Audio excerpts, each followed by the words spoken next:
মাছ এবং ট্রলার ব্যবসায়ী পরিচয়ে ৫ মাস আগে নারায়ণগঞ্জের সিদ্ধিরগঞ্জে বাসা ভাড়া নেন আরসা প্রধান আতাউল্লাহ। গ্রেপ্তারের পর তার পরিচয় জেনে রীতিমতো হতবাক ভবনের বাসিন্দা সহ স্থানীয়রা। কেয়ারটেকারের দাবি, ভোটার আইডি কার্ড দিতে নানানভাবে সময় ক্ষেপণ করেছিলেন আতাউল্লাহ। ৬৫% পর্যন্ত বিদ্যুৎ সাশ্রয়ী হাইসেন্স এসি। হাইসেন্স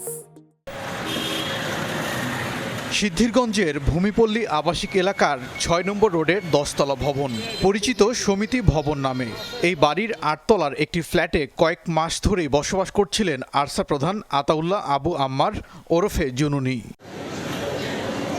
কিভাবে বাসাটি ভাড়া নিলেন আতাউল্লাহ, পরিচয় বা কি দিয়েছিলেন, এসব প্রশ্নের উত্তর জানতে ঘটনাস্থলে টিম যমুনা। কেয়ারটেকারের দাবি, ২০২৪ সালের নভেম্বরে বাসাটি ভাড়া নেন মিয়ানমারের সশস্ত্র গোষ্ঠী আরসার প্রধান।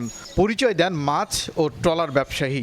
প্রথমে ৩ তলা, জানুয়ারিতে চলে যান ৮ তলায়। ভোটার আইডি কার্ড চাইলে নানা অজুহাতে সময় ক্ষেপণ করছিলেন বলে দাবি কেয়ারটেকারের। মাছের ব্যবসা করে, আর ওই যে নেতার যেটা ধরছে লিডার কাতারে হুজুর আছে লেভেলে হুজুর, এটা আর হে শাসাবত হয় না কি আর্মির চাকরি করে। কথা হয় পাশের ফ্ল্যাটের বাসিন্দাদের সাথে। তারা জানালেন, বাসাটিতে আরও কয়েকজন থাকলেও চেহারা দেখেননি কেউ। তবে মাঝে মধ্যে দেখা মিলত আতাউল্লাহর। তবে পরিচয় জানার পর রীতিমতো বিস্মিত সবাই।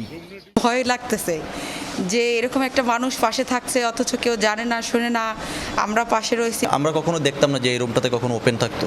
হ্যাঁ, জানতাম এখানে বাচ্চা কাচ্চা আছে সবাই, কিন্তু আমরা কখনো দেখি নাই যে এখানে, মানে আজ পর্যন্ত আমরা কখনো চেহারা দেখি নাই।